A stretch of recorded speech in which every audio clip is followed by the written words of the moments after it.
human beings are born free and equal in rights and dignity. It's about highlighting the issues that we need to address in order to move forward as a community. We want to build tomorrow's leaders, and to do that, we need to bridge the gap.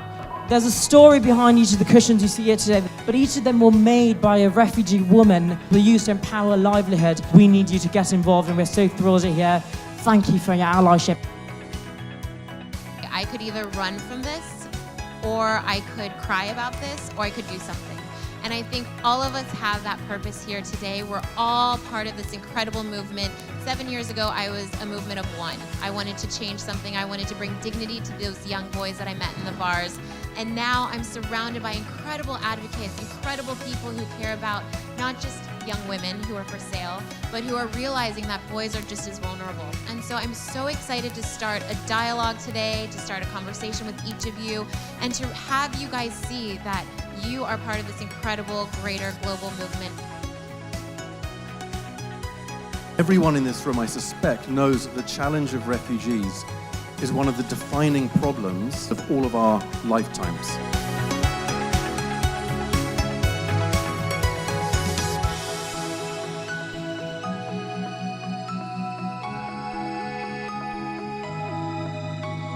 I'm very interested in trying to be a better ally here, and very keen to hear all the stories. Yeah. We want to make sure that what the conversations here don't just stay here.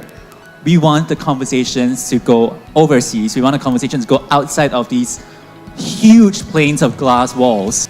But there's an acceptable level of essentially exploitation that they wouldn't even blink an eye at. It seems like I'm not a person, you know?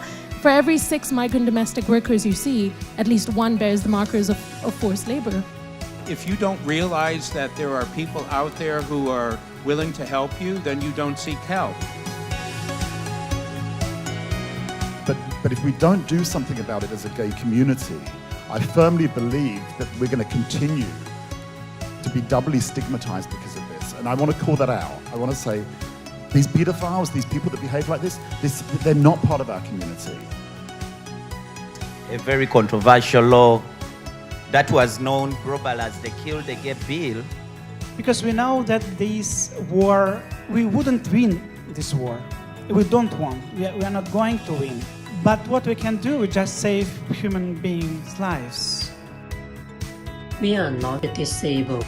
We are not the monster. It doesn't help that the press tends to report quite negatively about refugees and asylum seekers. Only today I believe that in Hong Kong have human rights.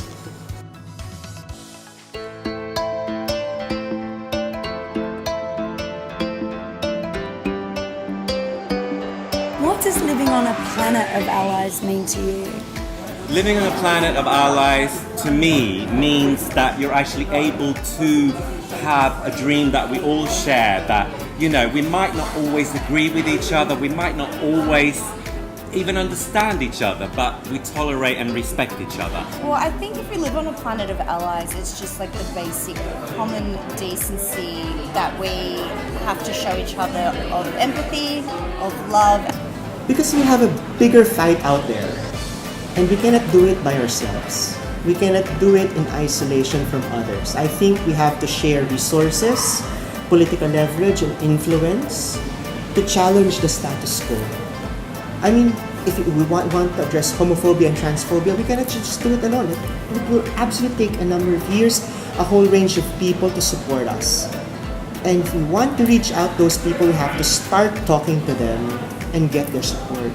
But this is about every single one of you and where you are at the intersection of human rights, whether you're an advocate, whether you are someone who is a survivor, whether you are going through injustice right now, whether you don't feel the dignity that you deserve every day. We want